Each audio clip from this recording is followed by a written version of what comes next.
दोस्तों, इस वक्त भारत के minister for external affair doctor Jaishankar Italy के अंदर संडे की शाम को India middle east Europe corridor के ऊपर बात कर रहे हैं। डॉक्टर जयशंकर का इटली में जाना जो है और रोम में एक न्यू चांसलरी का इजाफा होना, उसमें दोनों कंट्रीज के बीच जो रिलेशन है वो कैसे तेजी के साथ बढ़ रहे हैं इसका पता चलता है। Of India-Italy partnership in recent years, and that the new premises will help authorities serve better the Indian community in Italy. Dr. Jaishankar also spoke about the long-standing civilizational ties between India and Italy, highlighting their shared social structure. India की बात की जाए तो India हमसे, मुझे ऐसा लगता है कि 100 साल से भी ज़्यादा आगे जा चुका है। G20 की मीटिंग हम लोग इंडिया में देखते हैं, सोलर मिशन इंडिया कर रहा है, मून मिशन इंडिया कर रहा है, वर्ल्ड कप उनके हाथ में जा रहा है, एशिया कप उनका हो गया। मतलब ये कि हर फील्ड में, हर फैक्टर में they are number 1। Why? Because आप उनमें देखें टैलेंट ही बहुत है। आप, मैं एक बात कहती होती हूँ कि आप जो है वो इंडिया के लेवल की एक IIT मूवी नहीं बना सकते, तो आप रियल में IIT में कैसे उन्हें बीट करेंगे? नंबर 1 है। अच्छा ठीक है, वो हमारे दिलों में, हमारे मुसलमान भाई, अच्छा हर मुसलमान भाई में इतना जज्बा रखती है, एटम बम है। अच्छा। हम भी एटम बम है। आप भी एटम बम है। अच्छा चलिए, जब भी कहेंगे ना, हम इंडिया के साथ हमारी फैड होती है ना, जंग होती है, सबसे पहले हम आगे हुए की बातें चलती हैं। लेकिन आपको ये नहीं पता कि भारत वो खित्ता है, वो रीजन है कि जहां पर जिसकी तहजीब बहुत पुरानी है। One of the most ancient religion कहा जाता है या फिलॉसफी कही जाती है हिंदुइज्म को, and one of the most ancient civilization कहा जाता है। पड़े हुए हैं। अब एक तरफ आप देखते हैं कि कहां पे जाके India middle east Europe corridor की बात होगी और कहां पाकिस्तान के अंदर कंटेनर्स की बात होगी।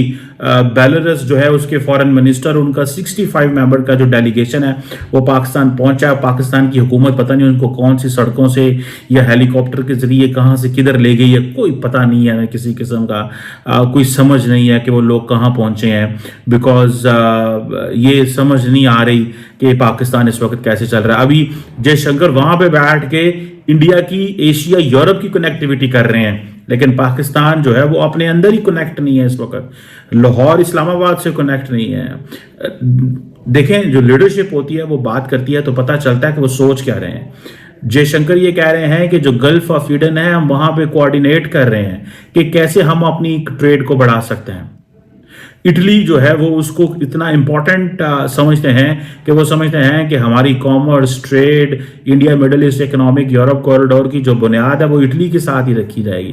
That's what they are talking. और इटली के साथ वो कहते हैं जी हमारी वैल्यूज एक हैं, क्योंकि इटली जो वैल्यूज वाला वर्ड है उसको बड़े अच्छे से समझता है। ये जितने भी वेस्टर्न जो ममालिक होते हैं, ये वैल्यूज वाले जो अल्फाज होते हैं ना, जिनमें values, shared values, democracy, human rights, freedom of speech, इनको बहुत अच्छे से समझते हैं। और क्योंकि इंडिया के अंदर जमहूरियत है, नरेंद्र मोदी इलेक्शन जीत के आते हैं। अभी कल उन्होंने महाराष्ट्र में इलेक्शन जीता है और वहाँ पे वो दे मेड देयर पॉइंट कि जी हम डिलीवर करते हैं, गुड गवर्नेंस करते हैं। सो नरेंद्र मोदी का जो पॉइंट ऑफ व्यू है कि शेयर्ड वैल्यूज उन्होंने इटली को बता दी हैं, और हम जी हमारी जो सारी की सारी जिंदगी है वो जयशंकर कहते हैं कि family centric way of life है। हमारा फूड, हिस्ट्री और इन चीज़ों से बड़ा लगाव है। लेकिन पाकिस्तान में आपको देखने कोई चीज़ नजर नहीं आएगी। अब इटली आपको पता है कि influential European and Mediterranean power है। नरेंद्र मोदी की और जॉर्जिया मेलोनी की आपस में केमिस्ट्री जो है वो भी बड़ी इंपॉर्टेंट है। और इटली जो है it is paying attention to India because क्योंकि चाइना से तो ऑलरेडी वो बैक फुट पे आ गए हैं। सो अगर चाइना से बैक फुट पे आ गए हैं तो एक ही मुल्क ऐसा रह जाता है जो बात करेगा किस खित्ते के अंदर जिसकी इकोनॉमी अच्छी है। मैं सिर्फ एक चीज समझना चाहता हूं अपने जादूगरों से, अपने लोगों से, कि मुझे सिर्फ ये बता दें कि क्या हमारी इकोनॉमी नहीं बेहतर हो सकती? क्या हम कनेक्टिविटी की बात नहीं कर सकते?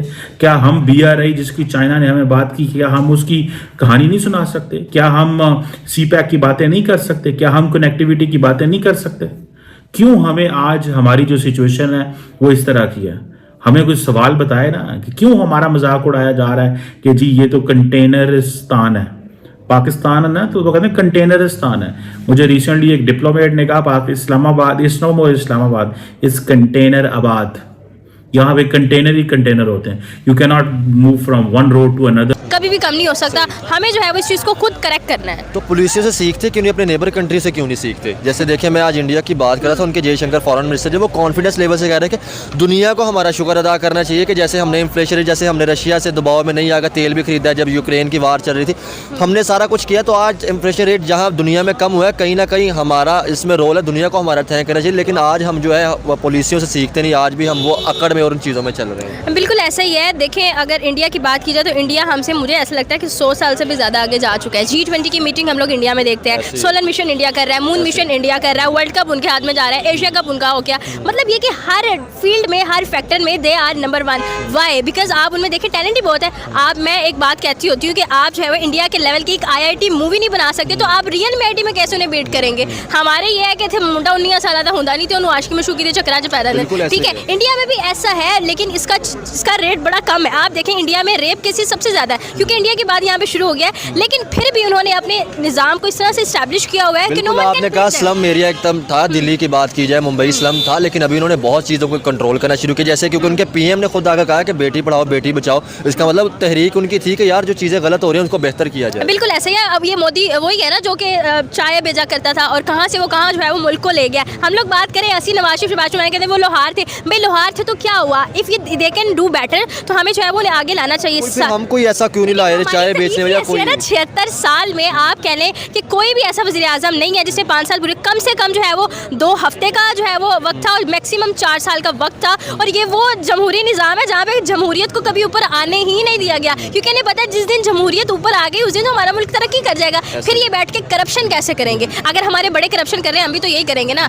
हम आसपास डॉक्टर्स एंड टीचर्स को देखते हैं, हमारा बच्चा कहते हैं हमने डॉक्टर टीचर बनना है, हम अपने आसपास साइंटिस्ट को देखेंगे, अपने आसपास जो है वो ऐसे लोगों को देखेंगे जो इससे बहुत मुख्तलिफ कर रहे हैं, तो हम वो देखेंगे। हमें लिटरली, मुझे जो है वो खुद जो है वो आप कह लें कि FSC क्लियर करने के बाद पता चला यार ये वाला भी सब्जेक्ट होता है। काश मैं जो है मैट्रिक के बाद इसको चूज़ कर लेती, मुझे पता ही नहीं था। देयर वाज नो गाइडलाइन, मतलब यहाँ पर कुछ भी, there is nothing. Education system बिल्कुल लो हो चुका है। फिर कहते हैं जी साडा एजुकेशन सिस्टम बड़ा स्ट्रॉन्ग है, हम लोग आपस में लड़ रहे हैं, हमें नहीं पता हमें क्या करना है। तो आपका फास्ट नॉलेज फैक्ट में स्वागत है। विदेश मंत्री S जयशंकर ने रविवार को यहाँ रोम में भारतीय दूतावास के नए कार्यकाल का उद्घाटन करते हुए कहा कि भारत इटली को एक प्रमुख साझेदार, यूरोप में एक महत्वपूर्ण सहयोगी और भूमध्य सागर में एक बहुत प्रभावशाली देश के रूप में देखता है।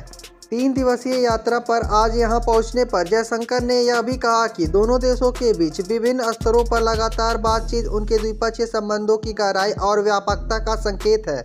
उन्होंने X पर पोस्ट करते हुए कहा कि आज रोम में भारतीय दूतावास के नए कार्यालय का उद्घाटन करते हुए मुझे खुशी हो रही है। यह हाल के वर्षों में भारत इटली साझेदारी के निरंतर विस्तार के अनुकूल है। इससे हमें इटली में भारतीय समुदाय के बेहतर सेवा करने में भी मदद मिलेगी और यह हमारे संबंधों को आगे बढ़ाने में हमारे नेताओं की प्रतिबद्धता और दूरदर्शिता का भी प्रतिबिंब है और हमारे विश्व दृष्टिकोण में समानता और वैश्विक और क्षेत्रीय मुद्दों के समाधान के लिए हमारे प्रयासों में तालमेल है।